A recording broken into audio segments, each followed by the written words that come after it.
Olá a todos, sejam muito bem-vindos a mais uma aula de literatura portuguesa no canal Biblioteca Portugal.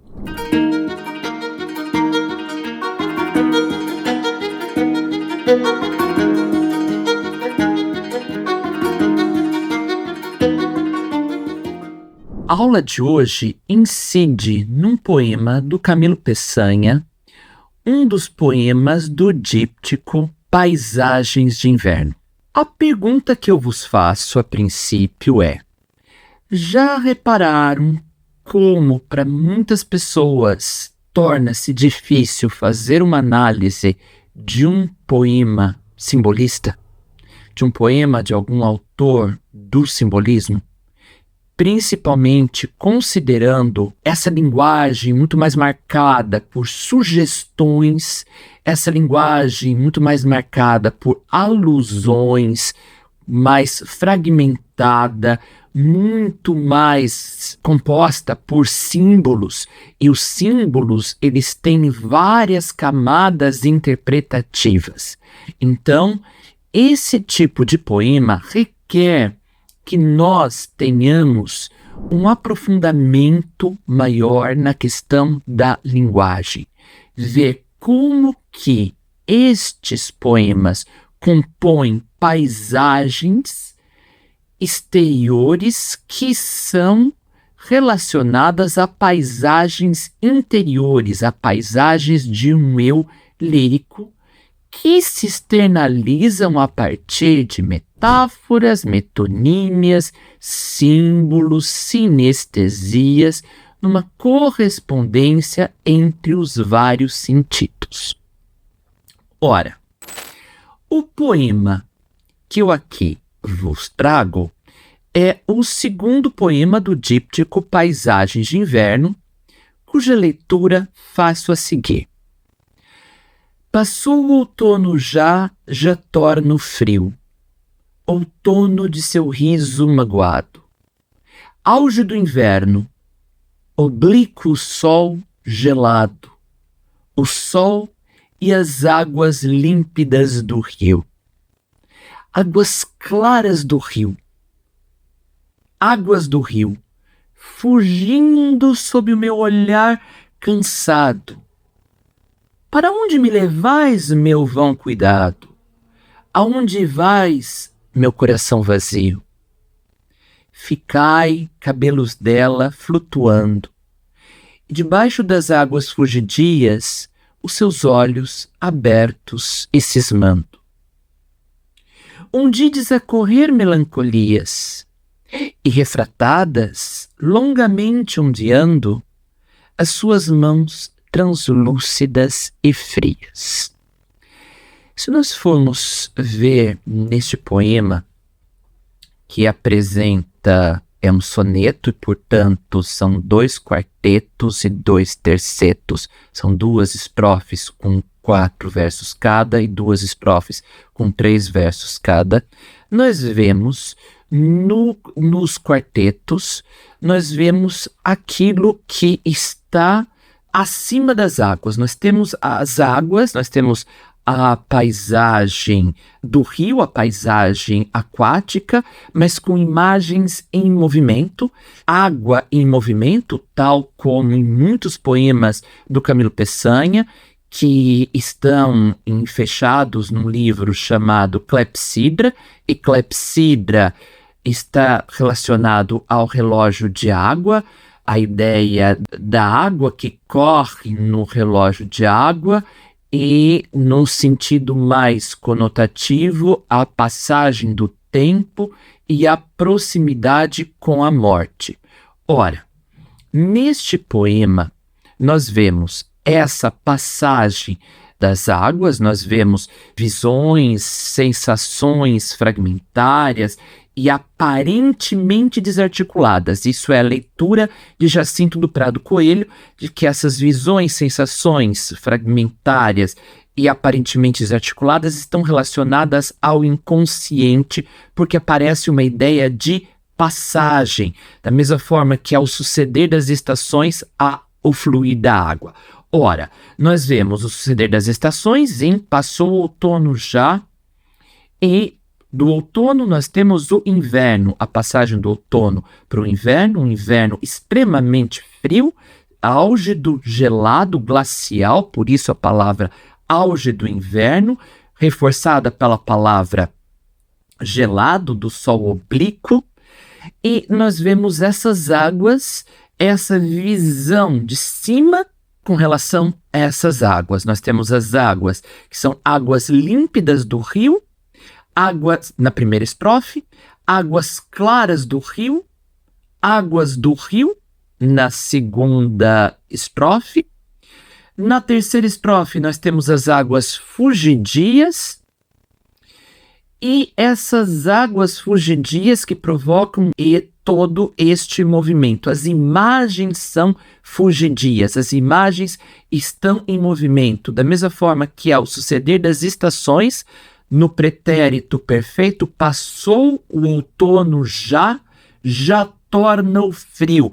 Tenho esse ciclo das estações, a ideia da mudança do outono, do cair das folhas, para já mostrando essa aridez, já esse início dessa morte, nesse auge do inverno. Só que esse auge do inverno, segundo Jacinto do Prado Coelho, e nós podemos verificar que esse auge do inverno fornece uma imagem psíquica una em dois planos de imagens símbolos. Ao mesmo tempo, o inverno é álgido, como é álgido o coração do poeta. Aonde vais, meu coração vazio? Reparem que há um diálogo de um eu com um tu, como nós vemos aonde vais, meu coração vazio, e vemos também onde ides a correr melancolias. Nós vemos esse coração vazio, esse coração, esse olhar cansado, um olhar cansado que aparece no possessivo meu, no segundo quarteto, meu olhar cansado, e que aparece depois no primeiro terceto com seus olhos abertos e cismando. Temos debaixo da água o que se chama de visão ofélica, relacionada à personagem de Hamlet de Shakespeare, Ofélia, que por não ter o seu amor correspondido, acaba por se matar nas águas do rio. E nós vemos no discurso da Gertrude, nós não vemos a cena de Ofélia a matar-se, isso é referenciado pelo discurso da Gertrude, e este tema acabou por percorrer a literatura no que se chama de visão ofélica, principalmente no decadentismo e no simbolismo dessa imagem dessa mulher com os cabelos ondeantes, com os cabelos debaixo das águas, a flutuar nas águas, mostrando essas imagens evanescentes. Então, ao mesmo tempo, segundo Teresa Coelho Lopes, num livro que ela apresenta algumas propostas de leitura dos poemas A Clepsida, do Camilo Peçanha, ela menciona que há dois olhares no poema, como nós vemos. Temos o meu olhar cansado e temos os seus olhos abertos e cismando. Ora, ela afirma que, dada a ambiguidade no discurso poético, que é comum todo discurso poético, nós temos essa ambiguidade, e essa ambiguidade que se traduz num plano psíquico dessa ambivalência de sensações, de percepções, essas percepções que são vistas com o olhar, a ideia da visão ser o mais completo dos sentidos, mas ao mesmo tempo não é tão fiável, porque a visão conduz a uma memória, a outras visões. Nós vemos que debaixo dessa água, essas paisagens acabam por não por se refletir, mas por se refratar. porque nós vemos o raio de luz que incide, isso é um processo físico, o raio de luz que incide numa superfície, como no caso do ar, e depois, numa outra superfície, na água, essa luz acaba por mudar o sentido, acaba não por trazer uma reflexão, um reflexo, mas uma refração.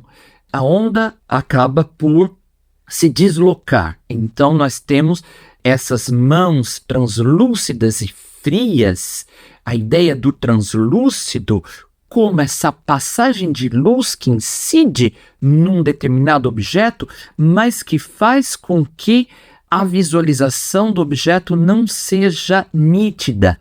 Então, o que nós vemos não é um reflexo, uma questão especular. É possível, nessa leitura que Teresa Coelho Lopes propõe, é possível que haja dois olhares, o meu olhar cansado e os seus olhos abertos e cismando, ou pode ser um único olhar deste eu a contemplar, a partir do olhar, memórias passadas nessas imagens que se formam e acabam por se difundir, por evanescer, devido ao movimento, essa passagem simbolizada pelo rio, por essa ideia da água em constante movimento.